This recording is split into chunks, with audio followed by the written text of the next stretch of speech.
Well, ladies and gentlemen, welcome to another edition of Season Ticket Holders. I'm your host, Dane Lillingstone, and it is Fight Week, baby. We have another big special preview. Not to mention, we've had some massive fights announced, headlined by Alexander the Great Volkanovski, returning to Sydney, February 1, Kudos Bank Arena, 325 v Lopes 2, the rematch. To break it all down, rumoured to be on this card, he is a videographer extraordinaire, Manly Muay Thai champion, Tom Hayfield. Are the rumours true, mate? Welcome back to the show. Oh, thank you, Dane. Thank you. The rumours are not true. I will not be on that card because I will get bashed. But, man, hopefully you and me are in the crowd and either working or as punters, and how exciting. UFC's coming back to Sydney and Volk headlining the card. It doesn't get much better. Tommy, they've only announced one fight so far. So, mate, if you can't at least get on the early social prelims, mate, I reckon you got to put your hand up. I'll be your agent. Don't worry. Mate, obviously, exciting news. Volkanovski, he obviously fought Islam Makhachev a couple of years ago in Perth, but he hasn't fought in Sydney since 2017. He's obviously from Wollongong, down Windang Way. For people who don't know, about an hour and a half, hour 45 out of City. So it's been a long time, and when I saw the news, mate, I was absolutely stoked. I remember talking to him probably about a year ago and said, is that on your bucket list to have one more fight back in Sydney? And he said, yeah, look, and I've heard some rumours throughout the last week that, could Volkanovski potentially retire after this fight? Diego Lopes, I don't think was at the top of many people's lists for a rematch. He himself is even come out and said basically that he didn't think he'd be fighting Diego Lopes after beating him pretty unanimously a couple months ago, earlier in the year. He had the undefeated number one contender in the division, Movsar Evelev, 9 straight decision wins in the UFC, and Lerone Murphy, who's 17-0-1, who's currently ranked, I believe, number 5. So were you surprised? I mean, obviously excitement, but were you surprised with the opponent they ended up picking for Volk? I was surprised. I don't know if a Diego Lopes Volkanovski 2 is probably what the fans would have wanted, but it does kind of make sense, as in, John Silva was kind of coming through. He was potentially, a question mark there to verse Volk, and Diego Lopes put, short work of that. So he's the number one contender, and he's there to fight. And it was such an entertaining fight the first time. If it goes for another 25 minutes, the fans are in for something pretty special. It is, a Lerone Murphy or, someone like that could have been a bit of spice. You could have put that in against Volk. I reckon, everyone would have been happy with that. He's coming off that amazing spinning elbow, knockout. Diego Lopes 2, sign me up, in Sydney. I reckon it's going to be fireworks. And what a great show for Volk to put on for his local fans. Wollongong, only 2 hours down the road. I'm sure there'll be a few party buses coming up the freeway to Kudos Bank Arena out at Homebush. And we're going to be in for a great Sunday. Bring it on, mate. Bring it on. Obviously, they did fight back in April, and that was for Volk to reclaim that featherweight championship. He was 48-47. 2 judges had it 49-46. So I think it was pretty dominant the way he went about it. I just want to read you Volkanovski's quotes. He's obviously got his YouTube channel and he does his fight camps. Basically what he says was, there's a bit of work to get it done. We all know that I wanted to fight earlier. December was a date that he mentioned. He said, we thought it was going to be Lerone Murphy. And the UFC, they said they're waiting for John Silva and Lopes. He said, is there more deserving people out there? Whatnot, whatever. Everyone knows that I'll fight anyone, whoever they put in front of me, mate. So I think even he knew that this probably wasn't the fight. But in this day and age in the UFC, it's not all about records, is it? I mean, you look at Evelev, who's the number one contender. He's 19-0, but he's had 9 straight decision wins in the UFC. He hasn't had a single finish in 9 fights. Obviously, incredible record to be undefeated for that long. But we all know that Dana White and the fans and the casuals, they want finishes, right? Like, that does count. That's just the way the UFC's gone in recent years. Would you agree? 100%, and Diego Lopes can finish a fight. He's proven it over and over. And that first fight with Volk, I felt like he really pushed Volk, and Volk was battered and bruised after that fight. That was a war. It looked like one of Volkanovski's one of his tougher fights in his career. And there's probably a part of him that is like, oh shit, I've got to verse this guy again and go through another war and probably come out pretty battered and bruised. But classic Volkanovski. He'll fight anyone. And yeah, man, I would have liked someone different to spice it up, but this is still a great outcome. Diego Lopes is fireworks, so we're in for a treat. Yeah, you'd think it'd adjust from that first fight, of course. What about the rumors too, mate? I've heard some fighters go out there and say maybe it's because this could be Volk's swan song, out there in Sydney defending the belt. I know Volk, the type of guy he is, he's always tried to say, I've got a few more fights in him. But do you think there'd be any truth to anything like that? I mean, he is now 37. He's been through it all before. He's going to go down as the GOAT of the division, one of the GOATs of all time. Would you think that maybe that Volk's planning something special, or do you think he's still got a few more fights left in him yet? My heart wants him to continue because he is such an Aussie legend and such an entertaining fighter and such a good advocate for Australian MMA, and he is the champ. So, you want him to keep going, but, he's getting older. He's got a family. It looks like he's financially set up. He's got stuff going on the side. He's got cooking with Volk. He's got a massive following. He's good in front of the camera. No doubt he could be a commentator. He could do whatever he wants. So, he's really built himself up outside of fighting in the cage, and it's smart. And that is probably because he knows he's coming towards the end of his career. And if he was to retire, what a place to do it in Sydney in front of his home fans, and like the place would be going ballistic. And win or lose, Sydney would just be so proud of him, and Australia in general. I don't know. I actually could see it happening. What do you reckon, Dane? Like, if he wins, will he retire there, or would he have to lose for him to retire? What do you reckon? Yeah, look, it's an interesting one, isn't it, man? Like you mentioned, he's got the family now, he's got the farm. You watch those videos on his YouTube, or you watch Countdown Embedded, whatever it may be. He looks at peace with himself. We know a couple of years ago how emotional he was when he was talking about those losses that he'd come off, saying about how much it affected him. Maybe he is starting to mellow. Maybe he's starting to settle down, get a little bit wiser. Like you said, mate, he's got his fingers in so many pies. He's not going to struggle to make any coin after this, mate. He set himself up. He's a great media personality. He's got sponsors everywhere around the world. He's totally set up, and he's just a regular Aussie bloke from every interaction I've ever had with him. You can't not love Volkanovski. He should rightfully go down as one of the greatest Australian athletes we've ever seen.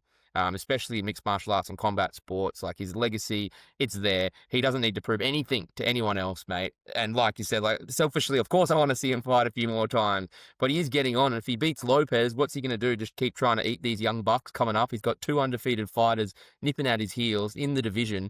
What does he do, mate? Like, I mean, obviously one of those guys you'd have to imagine would be next.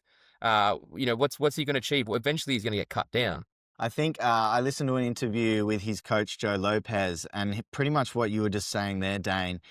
He said he'd like this to be Volk's last fight in Sydney.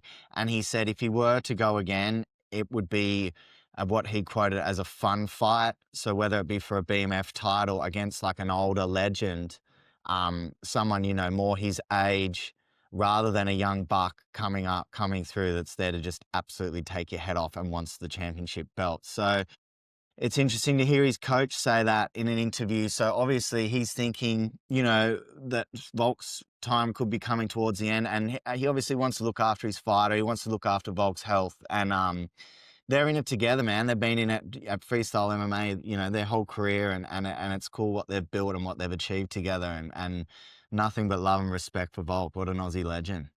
Yeah, I actually hadn't heard that, but that is quite interesting. I'll throw one out there, mate. Conor McGregor. Let's do it. Oof, Conor, now you're talking. Brush Chandler Conor, and put Volk in there at the White House card. That'd go if off. if we're talking about fun fights, Conor McGregor and Alexander Volkanovski, don't you reckon? Wouldn't that be an absolute fucking banger, man? I reckon Volk would murder him. It'd be like within the first round. And if that is on the card, Dane, you and me have somehow got to fly to the White House and somehow get a ticket, mate. Pull some strings through Fox Sports. I'll get you on the card, mate. Don't you worry. And mate, just as a whole, too. Obviously, this is now the 3rd pay-per-view card in the last 3 years. Sean Strickland headlined the other 2. We obviously watched the last one together. I've covered the last 2 for work, so it is awesome to finally see a big Aussie name. We're always calling for either a Rob Whittaker or a Volkanovski. We saw Tai Tuivasa a couple of years ago, but to have one of these big guys on the Sydney card. It was interesting, though, because I saw an article today, actually, that Sean Strickland actually turned down the chance to be on his 3rd straight Sydney card. They offered him a fight against Fluffy Hernandez, apparently. But Strickland said, got some quotes up here. He says, I did say no to the Australia card. Australia, I fucking love you guys. You're all white trash and like-minded. I feel like we're one and the same, but I don't have medical insurance. So you want me to get my first fight back in Australia and give half my check to you fuckers and buy your insurance? I ain't fucking doing it. Fluffy don't want to do it. I don't want to do it. We ain't doing it. So He's sick Strickland, of we could have paying had a our third. tax rate. Yeah, he's sick of paying our tax rate. Well, it's interesting, mate, because I was talking to a couple of guys at my gym, actually, and just going through the fight, and they did say, maybe did the Lopes thing come into fighters are a little bit concerned because they do take a Mm. chunk of your money down here, right? That is a concern that probably most fans wouldn't think about. The way that they get taxed, fighters have been vocal about it in the past. People don't want to come to Australia and fight, and you think about the UFC, there's already plenty of issues behind the scenes about fighter pay as it is. So I mean that could be a different angle too to it, right? There's fighters that have come out and said, like, you fly all the way to Australia, you fly your team, it's a long way, and then you get taxed half your paycheck, and they're like, I'm behind. I've lost money by competing in this event. So that's obviously the guys that are on lower money, but yeah, I think our money, our tax is just next level. It is, mate. Bloody Australia. Hey, did you And hear just about Tai Tuivasa rumored to potentially be on the Sydney card? That could is be that right? yeah, that could go off, a hometown hero out in Western Sydney, Bam Bam Tuivasa doing a shoey. Yeah, I reckon that'll make Kudos Bank just flip when he walks out. That'll erupt.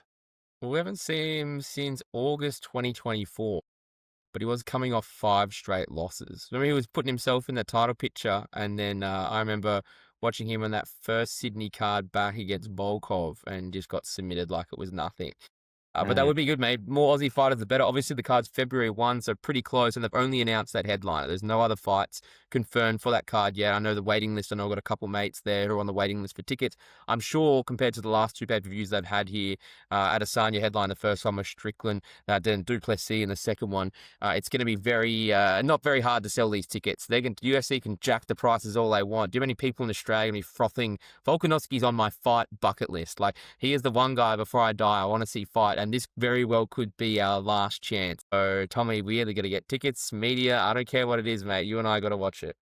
Well, we had this conversation yesterday on the phone. I was like, so how do we play this, Dane? Because either way I want to go. And I'm like, do we just get tickets as punters, or do we, pull the media card and try and work on it? So it's a tough decision, man. It could go either way. We could miss out, or we could have the best seats in the house. So I'm going to put the ball in your court, and hopefully you can pull some strings, and you and me can be cage side watching Volk fight.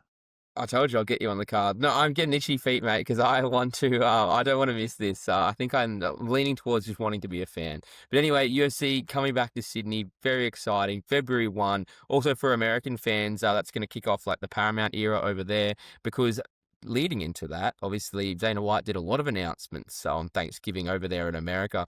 UFC 324. These are going to be back-to-back weeks, which rarely, I can't remember the last time, if ever that's happened in the Neither. UFC. Yeah, that's a crazy one, right? Headlined by Justin Gaethje and Paddy Pimblett, with a co-main event, which arguably could easily be the main event, with Women's Bantamweight Championship with Kayla Harrison up against the GOAT, Amanda Nunes, making her return. Retirement for her did not last very long. So 2 cracker fights, not to mention you've got Sean O'Malley, Derek Lewis on the card as well, Figueiredo. So plenty of big names on that card. That's getting an absolute cracker. Just to the official main event, firstly, mate, Gaethje up against Paddy for the interim UFC lightweight championship. What do you think of the fight? This whole card is stacked. It is bangers. I'm so excited for this card. The main fight for the interim belt, because Ilya obviously has stepped aside. He's got some personal family issues going on apparently, and he doesn't want to hold up the division. So this is for the interim belt. The funny thing that I find about this is Arman Sarukian, who has just fought Dan Hooker, who is the #1 contender, has been brushed. He's openly said he's not injured. He's raring to go. He can turn around with the quick turnaround and fight. And he has been overlooked, and it is now going to Gaethje and Pimblett, which is an amazing fight and will be fireworks. But if you were Arman Sarukian, you'd be blowing up. Yeah, mate, I don't see how Gaethje deserves it, really. I mean, I know it's an exciting fight, and like we touched on before, not all about records at the moment. Obviously, Sarukian is an absolute killer, and what he did to Dan Hooker made very light work. He could have easily backed up. He's still got plenty of time to go before that fight. Obviously, Paddy is pretty deserving. He has been on a tear in the UFC now. He's 23-3, coming off that TKO against Michael Chandler back in April.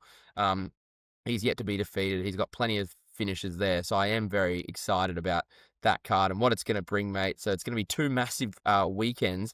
But even in the co-main event, Kayla Harrison and Amanda Nunes, man, I am frothing for that fight.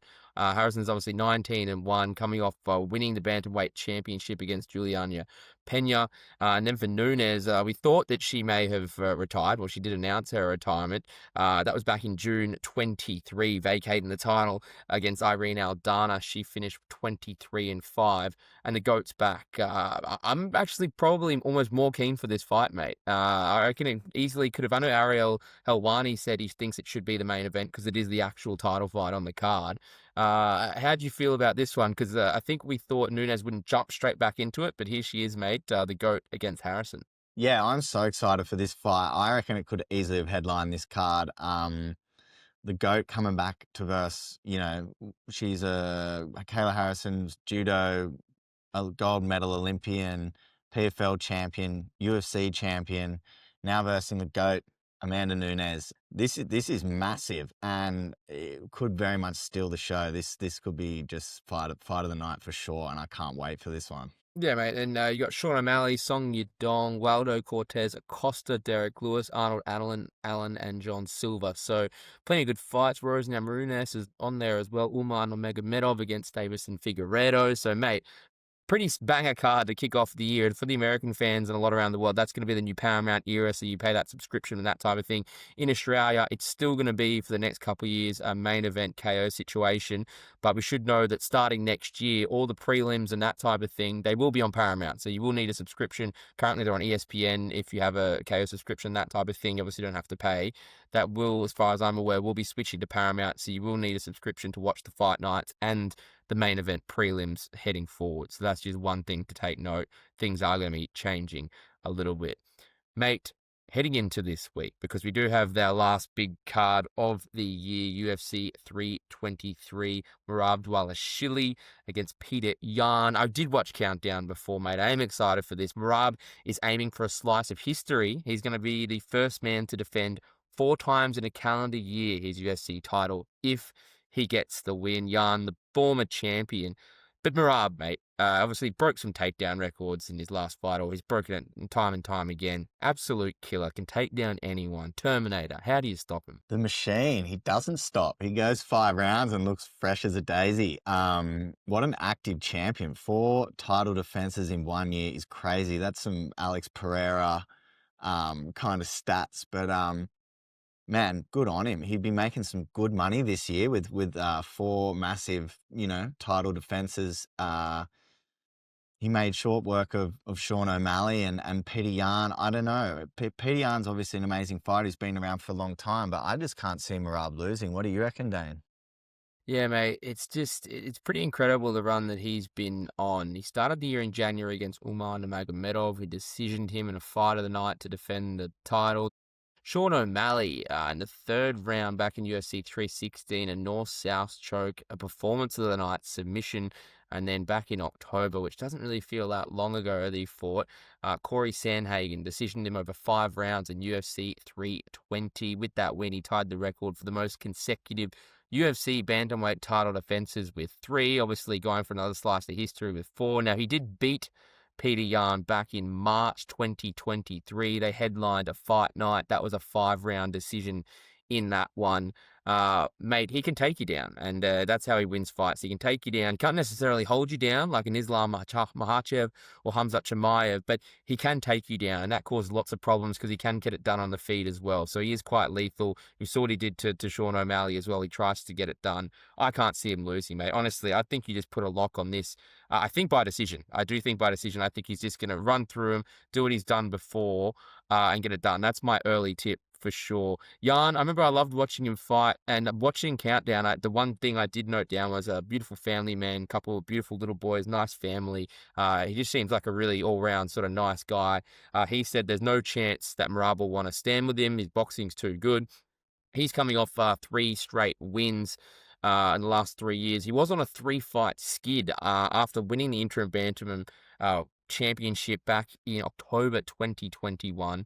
Then losing it to Aljamain Sterling, controversial circumstances, and losing a close split decision to Sean O'Malley, and then losing to Merab. He's since bounced back with 3 straight wins. So I wouldn't write him off completely, mate, but I can't see how Merab loses this one. And I love the personality that Dvalishvili's brought, right? Like, he's awesome. You see him with all the influences now. He's built quite a character for himself. I just saw he did a Bloke in a Bar podcast. He's happy to put himself out there.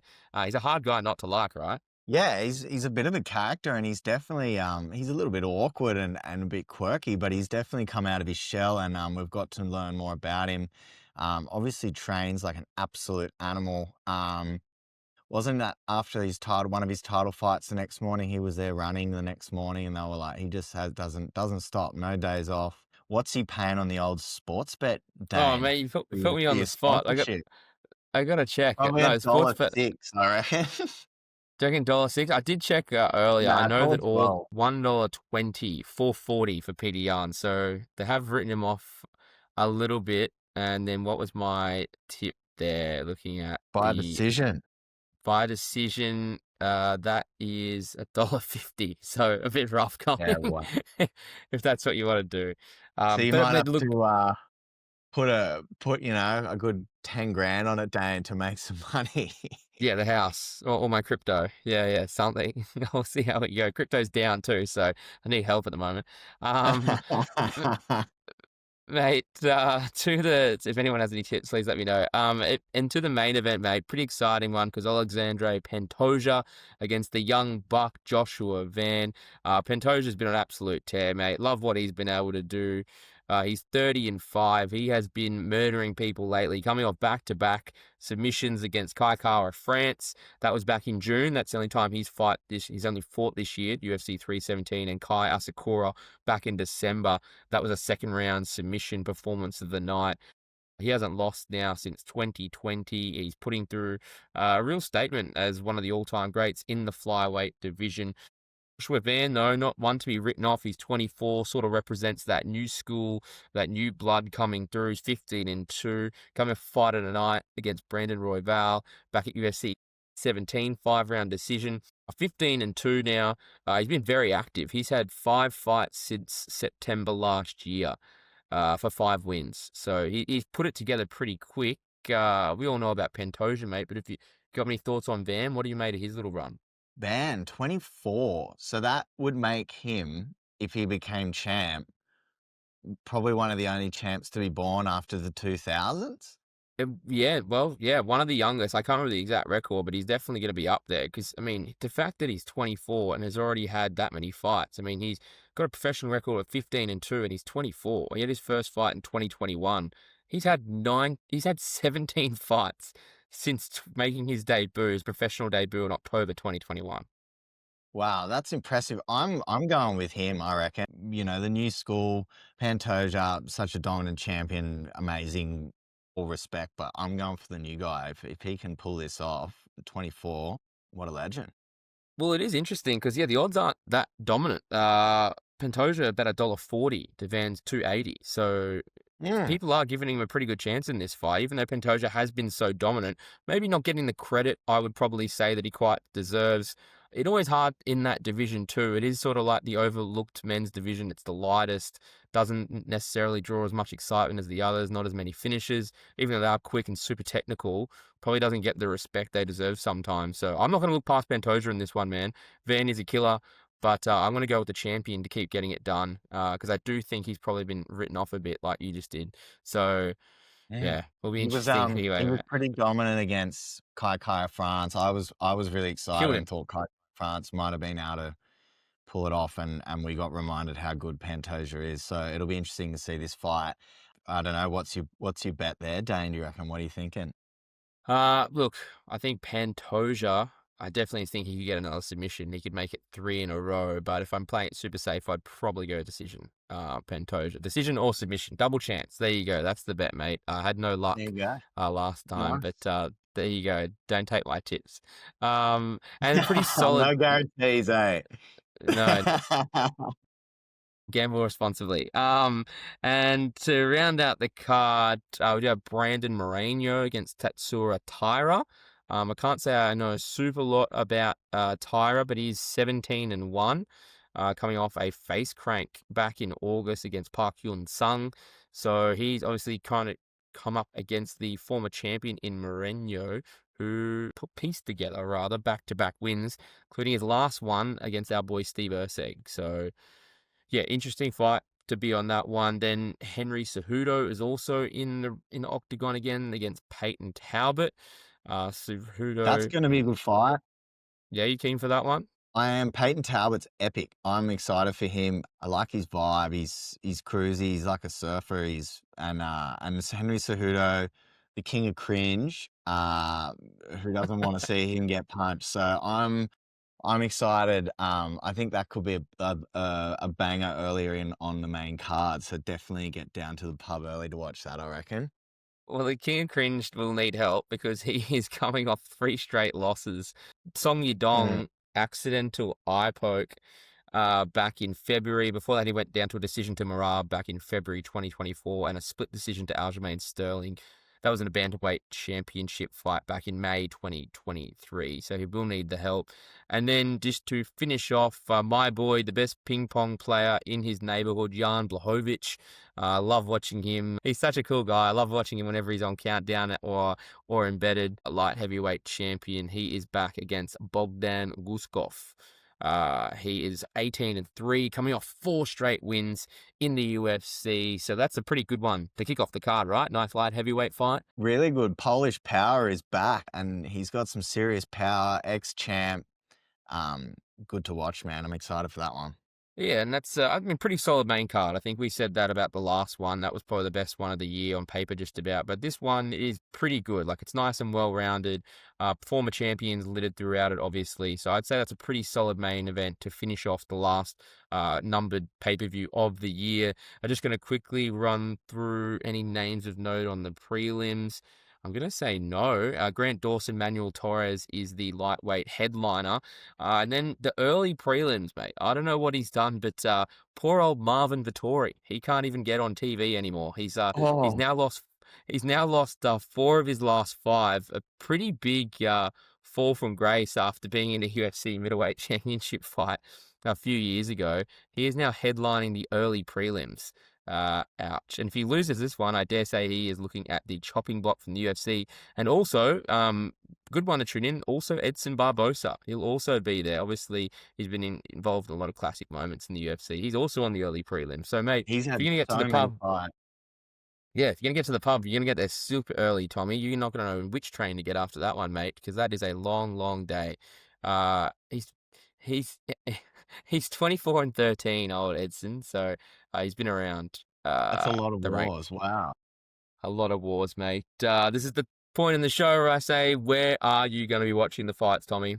Well, this Sunday I'm actually working, so that is lame, but I'm going to try and pop into a pub nearby work if I get a chance. If not, I will buy it and watch it on my phone. But yeah, man, unfortunately not sinking bulk pints with you down at the Sporting Globe, eating tots, having laughs. I will be trying to earn the money to pay for all my UFC subscriptions. Still need those tots, Sporting Globe, if you're listening. Mate, I did laugh at you. I did laugh at you, but I'm also working because I am going to Brisbane this weekend. I'll be covering the Archers for Fox Sports News. So I will be doing early mornings, though. So I'm thinking the card starts at 1 p.m. Queensland time, 2 p.m. Sydney time.